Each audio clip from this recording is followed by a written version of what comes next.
안녕하세요. 세미업TV 신설 코너 널 위한 명인의 진행을 맡게 된 진행자 여은미입니다. 안녕하세요. 이영재입니다. 널 위한 명인 코너는 각 분야의 전문가를 초대해서 작가들에게 작품 생활을 영위할 수 있도록 만들어 놓은 코너에 오늘 첫 코너로 우리 이영재 작가님을 모셨습니다. 감사드립니다.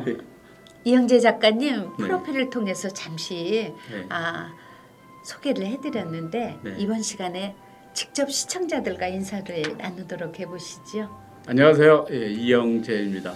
저는 현재 사단법인 한국인성학회 교육이사를 맡고 있고요. 현재는 국방부, 우리 경찰, 군부대에서 인성 강사로 활동을 하고 있습니다. 제가 너무 유명하신 분을 모신 거 아닌지 모르겠어요. 이 자리에 불러주셔서 너무 감사합니다. 또 우리 이영재 작가님은 이거 다시 오지 않을 오늘이 행복한 이유에 대한 저자이기도 하신데 이걸 제가 잠깐 읽다 보니까 오늘이 지나가면 다시 오지 않는다라고 하면서 지금 이 순간이 가장 행복한 순간이라고 그러셨는데 오늘이 행복한 이유가 뭐예요? 저희가 이 책이 오늘이 행복한 이유는 우리가 과거에 지나갔잖아요. 오늘은 지나가면 다시 오지 않죠. 그럼 오늘이 왜 행복할까요? 바로 과거가 어떻게 됐던 앞으로 다가올 미래가 내가 어떻게 설계할 수 있을까 하는 게 바로 오늘에 달려있기 때문에 미래에 대한 꿈을 꿀 수 있는 오늘이 바로 행복한 이유라고 생각이 됩니다.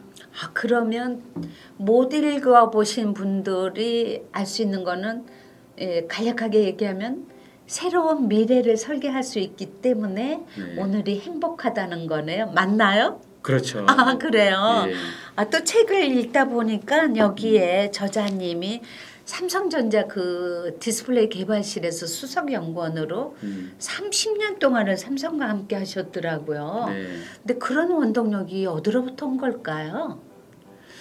자, 저는 지금 개발실에 30년 동안 근무를 했는데 어쩌면 제가 뛰쳐나갈 수 없어서 있을 수도 있고요.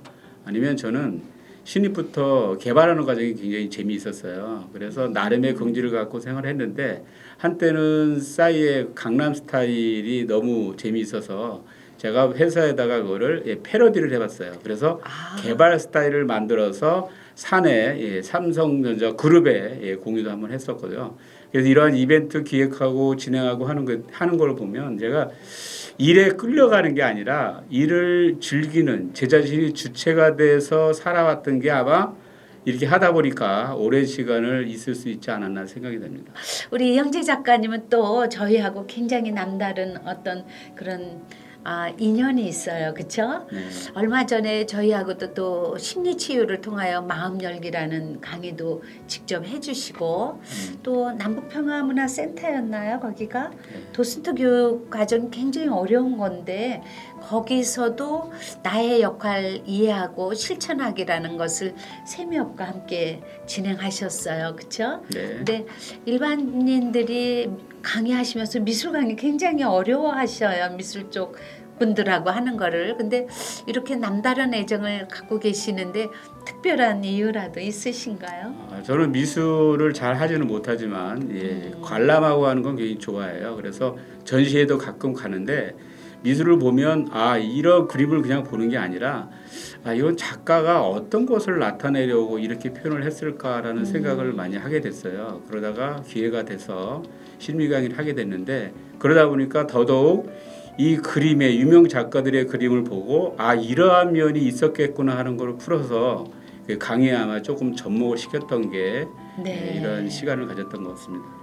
자, 그러면 이제 본격적으로 우리 오늘 명인을 모신 것은 작가들은 이제 작품을 해놓고 사실은 스피치 능력이 굉장히 부족해요. 그리고 자기가 자기 작품을 설명할 수가 없거든요. 그런 거에 대해서 굉장히 약하다 그러는데 오늘 이영재 작가님이 그 문제를 풀어주실 것 같아요. 저희가 작품을 해놓고 어떻게 스피치를 하는지 어떻게 설명해야 되는지 기대가 됩니다. 네, 우리가 스피치하면 괜히 어렵다고 생각하는데 일단은 이해를 해보면 돼요. 스피치는 바로 러브레터입니다. 자, 혹시 메이크업 하시잖아요. 네네. 메이크업은 누구를 위해서 하는 건가요? 처음에 어렸을 땐 저보고 저를 위해서 한 줄 알아서 10대, 20대 때요. 근데 3, 40대 되니까 사실은 그게 아니고 아, 예. 상대. 말 못해요. 아, 예. 네네. 좋습니다. 그래서 스피치도 어떻게 보면 제가 러브레터라고 표현하는 것은 네. 자, 상대에게 잘 보이기 위해서 하는 게 바로 스피치입니다. 자, 그래서 러브레터, 메이크업과 같은 거죠. 자, 그럼 뭘 얘기할까요? 우리가 보통 스피치 3요소라고 얘기를 하면 내용, 전달, 그리고 태도를 얘기하는데 먼저 무엇을 말할까? 어떻게 말할까? 그리고 어떻게 보일지를 생각을 해봐야 되는 거죠. 그게 바로 스피치의 시작입니다. 자, 그러면 청중이 어떤 사람을 대상으로 내가 스피치를 하는가 하는 청중 분석이 먼저 들어가야 되고요. 그 다음에 오프닝을 해서 청중을 내가 꽉 나의 시간으로 끌어와야 되는 거죠. 아, 그래요. 이것 중에 하나의 방법이 바로 질문입니다. 질문을 통해서 나에게 시선을 끌어오고 그 다음에 명언이라든지 아니면 어떤 경험담을 스토리텔링으로 풀어내서 강렬하게 나를 인식시킬 수 있는 게 스피치의 처음 시작이라고 볼 수 있죠. 거기에 따라가는 게 바로 목소리죠. 목소리. 자, 내용은 좋은데 목소리가 막 째지는 목소리, 고음 뭐 이러면은 또 안 좋겠죠. 네. 그래서 그러한 목소리도 굉장히 중요합니다. 그럼 목소리는 어떻게 할까요? 바로 평소에 어떠한 발음 그리고 발성, 호흡을 통해서 내 목소리를 가꿔 나가는 거죠. 근데 이게 하루아침에 되는 게 아니라 많은 시간과 연습을 통해서 되는데 이거는 나중에 여러분이 어떠한 특강이든 강의를 통해서 이걸 익히면 될 것 같고요. 그리고 가장 중요한 게 하나 있죠. 뭐가 있죠? 글쎄요. 뭘까요? 가장 중요한 거는 무대 공포증이죠. 아, 맞아요. 누구든 어디 단에 어떤 연설단에 서게 되면 아, 내가 뭘 해야 되지?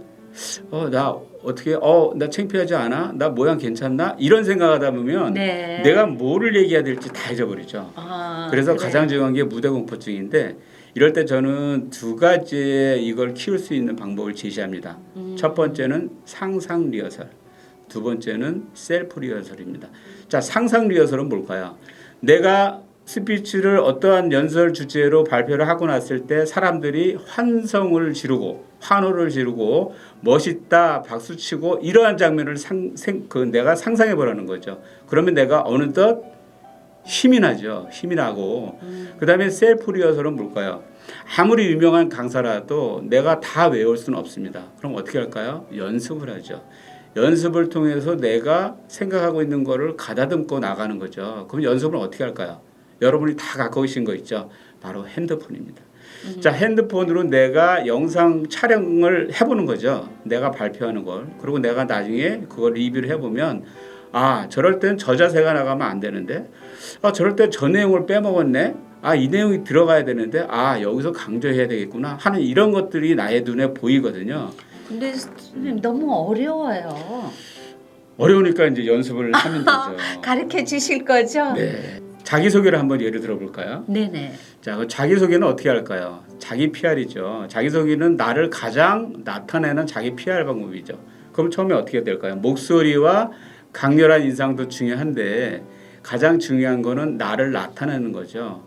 이분들의 청중분들의 뇌리 속에 내가 각인되는 겁니다. 제가 한번 해볼까요? 예를 들어서 자, 제가 소개를 한번 해보겠습니다. 안녕하세요, 이영재입니다. 저는 부모님이 천하의 영재가 되라고 이름을 지어주셔서 이영재라고 지었습니다. 저는 아직도 영재는 진행형이고 끝나지 않았습니다. 라고 하는 거죠. 그래서 내가 이름을 강렬하게 상대에게 각인을 시키고 내가 어떻게 합니까? 이 모임에서 어떤 취지로 내가 이 모임을 왔고 어떻게 내가 해나갔다는 게 같이 곁들이면 좋겠죠. 그리고 마지막에 또 하나 있어요. 뭘까요? 각오죠, 각오. 그래요. 자, 여기서 마무리하는 과정에서 내가 앞으로 여기 이 모임에서 내가 어떻게 하겠다 아니면 전시를 하시는 작가분이라면 네네. 내가 이 전시를 통해서 앞으로 어떻게 나는 헤쳐나갈 것이고 이 전시를 통해서 나는 향후 앞으로 한 단계 더 높이 올라가겠다라든가 어떤 각오가 딱 들어가면 이분이 어떠한 분이고 어떻게 하겠다는 게 나왔구나 하는 그런 게 되는 거죠. 그러면 아마 뇌리에 네. 저에 대해서 딱 각인이 되지 않을까요? 또 삼행시가 있더라고요. 아까 보니까. 제가 한번 네네. 우리 그 삼행시를 한번 읊어볼 테니까 한번 해보시겠어요? 네. 자, 그럼 먼저 여, 아, 여러분 안녕하세요. 운, 운명이 바뀝니다. 미. 미술을 사랑하시면 됐나요? 예, 좋습니다. 예. 와, 성공했네요. 박수. 네, 좋습니다. 아주 그렇게 하니까 네네. 나를 상대방에게 소개하는 게 더 자연스러워졌죠. 참 정말 이 짧은 시간이지만 우리 명인을 모시는 거에 대한 효과 기대치가 100%인 것 같아요. 굉장히 이번에는 저희가 그러면 작가님이 얘기해 주신 그런 그 소개법 이거 강의를 통해서 어떻게 우리가 작가들의 전시 계획을 소개하고 자기가 오랫동안 공들여서 만드는 작품을 소개할 수 있는지 그것을 저희가 한번 마지막으로 시연을 해보는 건 어떨까요? 제가 오늘 그래가지고 이영재 작가님의 그 사진 작품을 한번 가지고 와봤어요. 작가님이라 그러면 어떻게 하실까 이런 거 궁금해요. 예, 지금 이 사진은 네네. 그 여러분이 아시겠지만 노을 장면을 찍은 사진이거든요. 네. 이걸 찍으려서 찍은 게 아니라 어느 곳을 갔다가 딱 그냥 뭔가 딱 느낌이 와서 카메라를 들이댔는데요. 이 사진에 보면 밝게 마지막으로 타오르면서 쓰러져가는 태양이 있죠. 그 태양은 내가 인생을 꾸준히 갈 때 끝까지라도 나에게 조명을 비춰주는 하이라이트 같은 개념이 들었고요. 네. 그리고 그 옆에 서 있는 커다란 그 소나무의 어떤 쉬어 있는 모습은 우리가 인생을 살아가면서 탄탄대로만 있는 게 아니잖아요. 구불구불한 길도 있을 수 있고 힘겹게 살아가는 길도 있는데 그래서 어떤 구부러지는 그 가지가 어떤 우리 인생의 어떤 길을 나타내는 게 아닌가 하는 생각도 들고요. 마지막으로 후광이 비춰지면서 하늘과 땅의 어떤 흑백의 조화가 이루어지는 그러한 감정을 담았어요. 물론 저의 느낌으로 이 사진을 찍었지만 보시는 분은 어떻게 해석할지 모르겠지만 저는 여기에서 노을로 제목을 지었지만 노을 이후에 다시 떠오르는 태양을 보고 이 사진을 제가 찍었습니다. 그렇게 설명하면 되는 건가요? 네네네. 오늘 정말 즐겁고 보람된 시간이었고요. 마지막으로 그 선생님의 그 작가님의 작품 요 책자가 다시 재편집 된다고 그러던데 이 책은 언제 다시 편집이 돼서 나오나요? 지금은 일단은 구상 중이고요. 네. 지금 책을 편집하고자 하는 마음은 이제 이 행복이라는 이미지가 너무 좋다는 말씀들이 있어서 이거 너무 좋아요. 요새 코로나 팬데믹 때문에 굉장히 어렵잖아요. 희망, 행복 뭐 이런 단어만 들어가면 좋더라고요. 네. 저는 코로나 팬데믹으로 마음과 생각이 지쳐 있다면 꼭 한번 이렇게 다시 오지 않을 오늘이 행복한 이유에 대한 좋은 책 한번 구입해서 꼭 읽어보세요. 저는 책을 소개하는 건 아닙니다. 네. 이렇게 오늘 귀한 발걸음 해주시고 시간 내주신 이영재 작가님께 감사드리고요. 색소포니스트 심상정 교수의 오 해피데이를 들으면서 마치도록 하겠습니다. 노래 가사처럼 여러분 모두가 행복한 날이었으면 좋겠습니다. 여기까지 이영재 작가님과 함께 진행을 맡은 사회자 여은미였습니다. 네. 감사합니다.